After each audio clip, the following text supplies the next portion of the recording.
In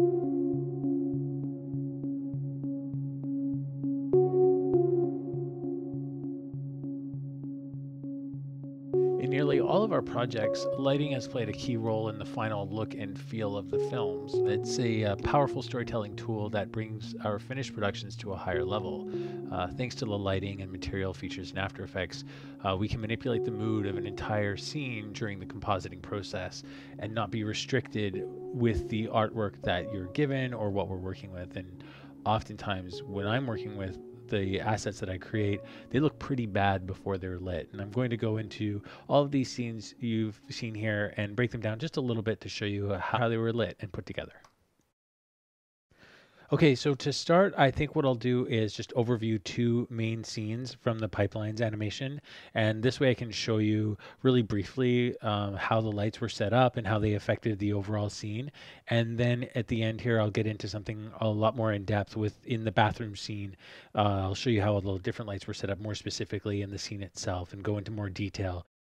Okay, I wanted to check out this scene. This, even though it's an older scene, that I did in pipelines, it uses a ton of lights. I think a lot of them are spotlights, a few of them are fill lights, but I just wanted to go through what those lights were and how the scene is put together. So it's a pretty in-depth layered composition. I'm sorry, it's a bit slow to render because the lights are pretty intense. And there's a real combination of materials and translucencies on the materials, like how much light transmission happens, especially on the little houses in the background with the windows. Those windows transmit light 100%, so they glow no matter how dark or how bright the buildings are. But the main thing to take away from this is really how, frankly, horrible it looks without any lighting. I'm just gonna turn off the color correction, so we'll see it clean without any color correction, which makes a huge difference too. Once I turn all the light off, we have all the light on right now. Once I turn all the light off, it looks disgusting. No matter how much color correction I do, I really can't capture that mood that I have in the original plate. So as you see here, when we're going through the forest, it looks awful. Like there's no mystery. We've lost all that sense of kind of wonder and like, what is this place about? When the lights are on, you get all this depth back and all this color and all this stuff going on in the scene. It makes it more mystical and makes it a little bit spookier. The other place where the lights really come into play are in the little village here. I guess it looks all right, but there's really not a lot of depth, even though I have all these fog layers going on that I've created, these long layers to kind of create depth in the scene, and I have all these other assets. Ultimately, I'm not getting that sunset feel, and a lot of that is coming from the lighting. And look what I can do with just one light. It's kind of neat. It changes the entire feel of the whole thing. Like, look at that. You get kind of a limbo style feel, and that's just using a light. So it really transforms the quality of the artwork itself. And knowing that going in, when I'm creating the assets, I'm not going to worry as much about certain things if I know I'm going to be changing them in the lighting. It's pretty important stuff. A couple of things here just to make note of is because when I made this, there was no fall off in the lights in After Effects, I had to use a lot of spotlights, and these spotlights were used to actually light the path where the little girl walks. They're really just used to bring some color and variation within the actual scene itself. So I'm going to see if I can go into the custom view, and hopefully we can get a good look at what's happening. Boink. Essentially, these guys here color this whole path. You see them all here, along which the camera rides, and it changes the color. They vary in color and they vary in intensity. And so this one's like a bit of a purple color. The next one here, let's have a look, is a little warmer. So it's that warmth before we get into the forest. This one's quite cool.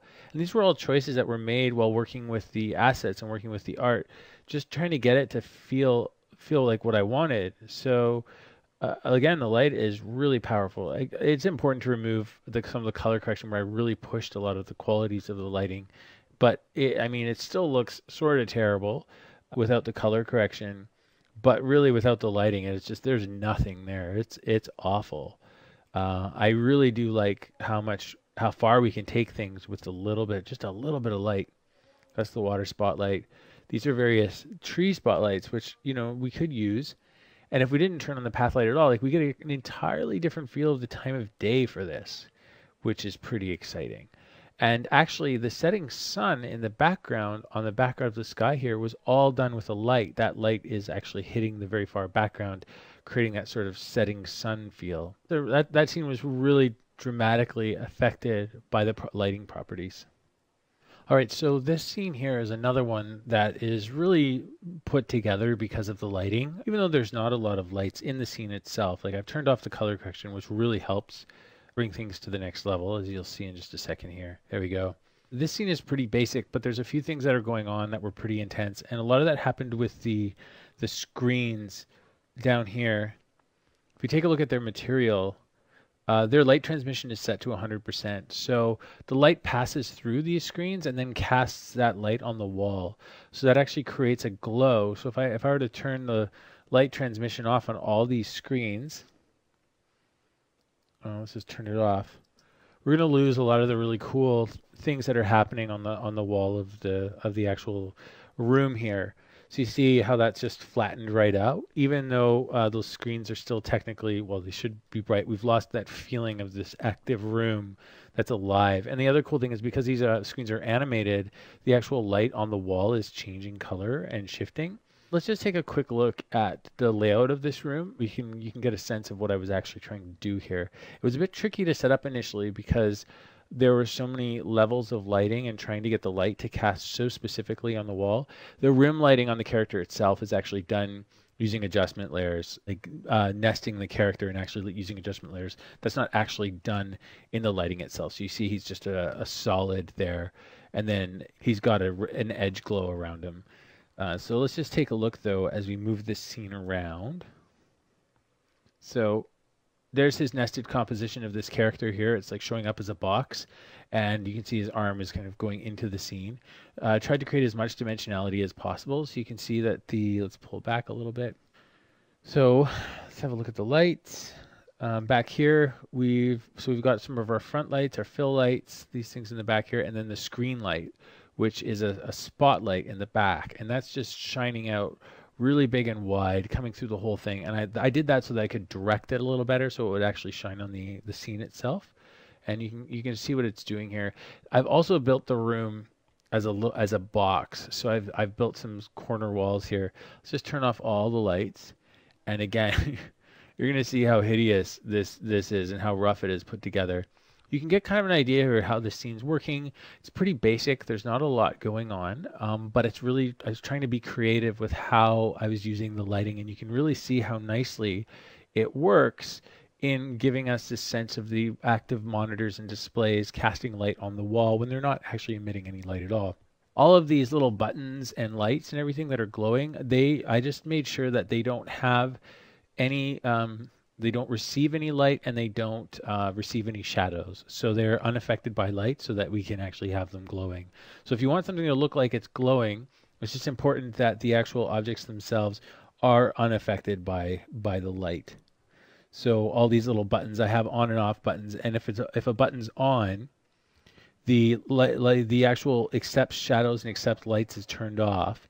But if the button is off, so if it's a dark state button, it's receiving shadows and lights. So it becomes integrated into the scene, receives all the appropriate shadows, but doesn't look like it's emitting light.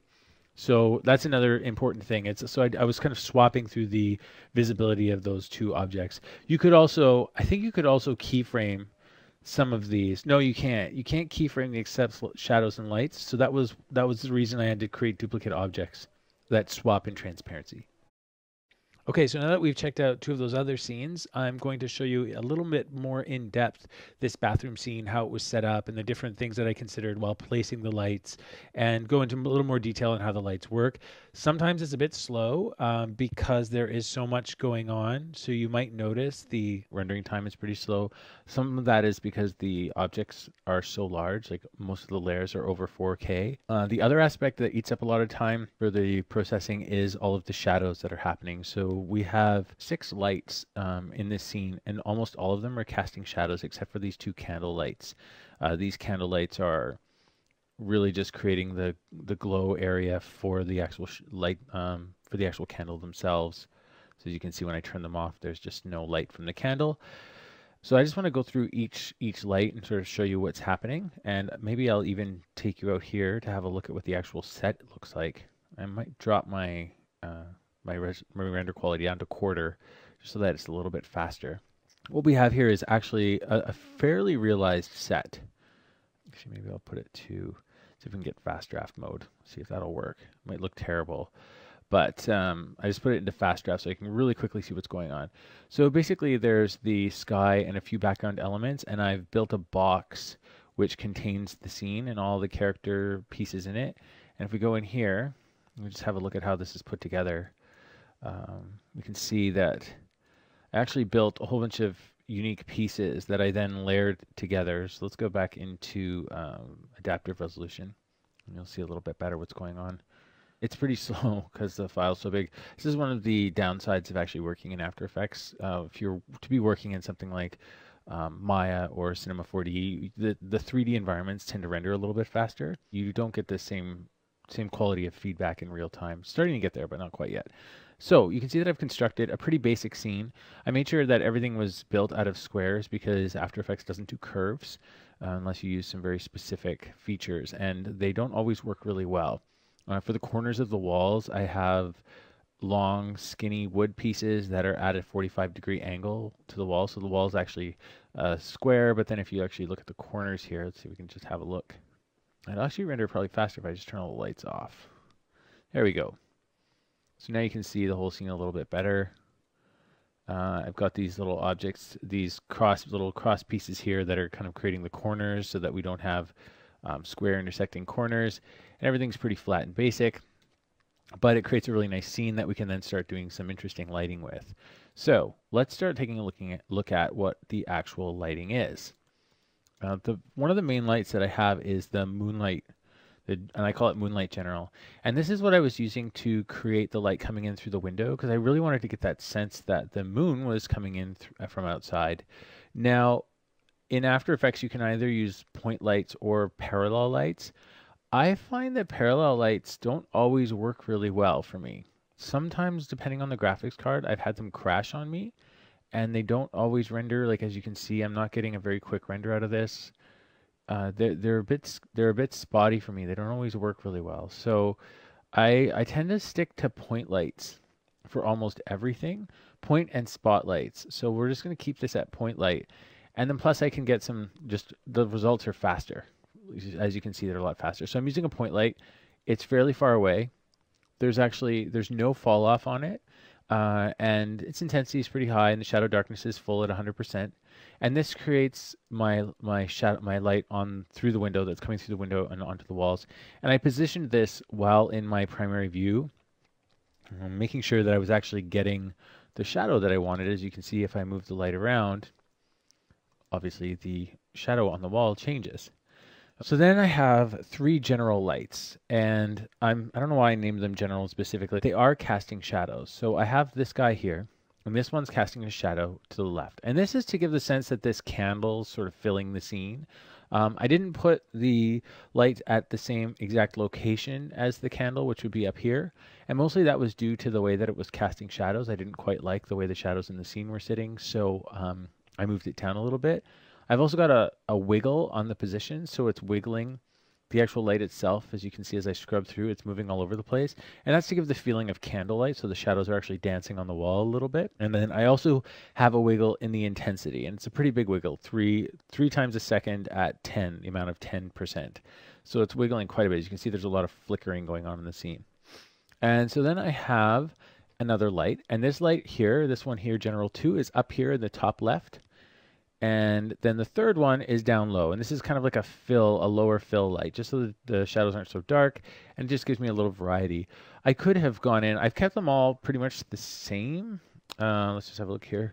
This one's a bit cool. This light's a little bit cool. And this is to sort of fill up the bottom. And these 2 top lights are warm. So they're like the candle light. I could have gone a little bit more warm on one light or the other. So you can go a little bit more red if you want to create a little more variety in the scene. Also, this middle light, but this has no fall off on it, but I could have created fall off. So if you create fall off, it's going to limit the range of the actual light. And I could make this sort of a cool purple. So it's super low. So you can see here, it's not really doing a lot. if we pull it out, we can use it a little more effectively and use it to just sort of give our scene a little bit more color or depth in the lighting. So right now it's all the lighting sort of, it's a bit of one color. So let's just play with our fall off here a bit. I'll zoom in. Let's increase our fall off radius. So you see we're getting some purple in the foreground. We're starting to get some lighting here. Let's just turn it off and have a look, see what the difference is. It's a little bit bright, and I don't really like the fact that it's purple, so we could kind of push to more of a bluish color. And then we could also reduce the intensity of the light. And I mean, you can go negative too. So if you really want to pull down your foreground objects, you could also fall into the negatives. So there's a lot of neat stuff you can do with the lighting here. I think what we had was pretty good originally, but I just wanted to play with it a little bit so you could get a little bit, get a sense of what you can do with it. A little more, we can go a little more blue on that. Let's go really saturated blue, see what happens. So now we're getting a lot of blue, and this is sort of changing the mood of the scene a little bit. We could also, if you wanted, you could be casting shadows. Right now I think there's 4 lights casting shadows. Definitely 3 lights are casting shadows. This light also sort of fills up. It's meant to fill up a little bit of this area here. So we need to also increase the fall off distance on this just a bit. We don't want it getting all the way to the back wall, but we want it sort of filling up the front area. There we go. And let's have a look what it's doing.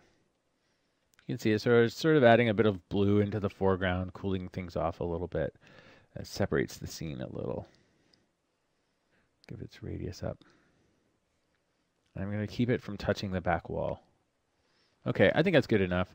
If you want to get a better sense of it, you can check in your custom view and just move your camera around to actually get a look at what that light is doing.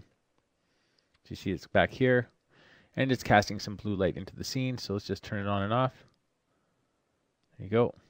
And we're just getting a bit of blue, a bit of green in the scene. It's kind of mixing with the other lights. See, let's just move up here. Have a look, and we'll turn it on and off one more time. So this general light here. So we're getting a little bit of blue on the edges and stuff like that. And that would suggest that there's another window somewhere opening us to outside, or maybe it's like, you know, maybe the candles only, you know, there's not any candles further back. You got to be careful with this. You can also be used to fill your shadows a little bit. But I think the big need of it is to sort of touch this side of things here. So we can kind of bring it in a little too. Could bring it in. And then we can use it to maybe light the front side of this sink stand here, so it's not so... And then if that were the case, if I really wanted just to light that, I don't want this guy casting shadows, so I'm going to turn the shadows off. And you'll see that will kind of change the effect of the light overall. And that means that, you know, it's not going to be blocked by any objects in the scene. So I can move it over here, and I'm just going to see if I can get it to affect this area. There we go. We're in that area now. Anyways, lots of stuff you can do. Maybe let's desaturate it a bit. More like that. And maybe if it's going to be in this corner, because the blue is kind of making it into a green color, maybe we could use a different color a little bit. So maybe this would be the place to have more of a purple, something that's not so cool. That's a little too saturated and a little too warm. It's really heating everything up quite a bit. So let's cool that purple off a little bit more and desaturate it. And I mean, we'll stay bright, just desaturate things a bit. Anyways, stuff you can play with. So we have these lights, and these 2 guys here are the general lights. I think they're all pretty stable. These 2 ones have a flicker. This one's pretty stable. I also had 2 little spotlights here, right here and here. These, so let's turn the candles back on. Now, these candle lights, as you see, they've come in. These candle lights are actually really bright, but their fall off, so let's just take a look at them. I have an inverse squared clamp fall off. Their radius is pretty low because I want the light I want it to feel like a candle light. And a candle light has a pretty quick fall off. It can be really bright in the immediate radius of the candle, but as you go further out, it really its effect on the environment goes lower and lower very quickly. So I do an inverse square clamp because I'm using my general light to actually act more like my candle lights to fill the scene up. These are just more for the effect on the walls and the candles themselves. So that was really important. So I have 2 of these. They're light. They have 100 intensity, and the radius is quite small, and it has inverse clamp, so it falls off really quickly. So it worked out really well. I did have these spotlights, and this was before After Effects had introduced light radius. I was using these spotlights to light the corners to create a circle of light. So you can see with this spotlight, I'm shining it on the corner of the wall, and it's creating this circle of light, which is not necessary anymore. So I was able to just use these two lights now, and I can create the same effect. Another thing to think about with some of your objects is, so we have here, let's just see what we've got. It's important when you're going through your scene to decide what's receiving light, what will be transmissive. So like for example, if we take a look, we'll go to our custom view, and I'm just going to solo the two candle lights here, and we're going to find the candles themselves. So here's the candle fire, so we'll just focus on that. This candle fire, if you check out its materials, I have it that it does not accept lights and accept shadows. If that were on, the candle light itself would be affected by the lighting of the scene, and because it's supposed to be emitting light, we don't actually want that to happen. So I think that about covers this approach. There's other little details, but I really encourage you to experiment. Everything that we've done in our productions in Pipelines and in Nat Geo and everything was actually built on those founding principles. Everything you're seeing right here is very similar to the Chinese scene in the Pipelines video, just a little bit more updated. In fact, through this whole scene, the color of the environment is changing because of the color of the lights, and it was going from a dark morning color to more of a midday, all the way to an evening color, and the lights are actually shifting through the whole thing. And doing a lot of play with shadows and trying to get shadows to cast through the whole set to make it look more like a puppet set. So lighting played a key role in how this piece came together. In fact, the assets on their own look pretty bad. This scene right here, I used the same concepts as we used in the Greek bathroom with the fire and the flickering and everything like that. It's just taken to the next level. So I hope that some of this information can help you guys in your own projects, and thanks a lot for following us and continuing to subscribe to our channel.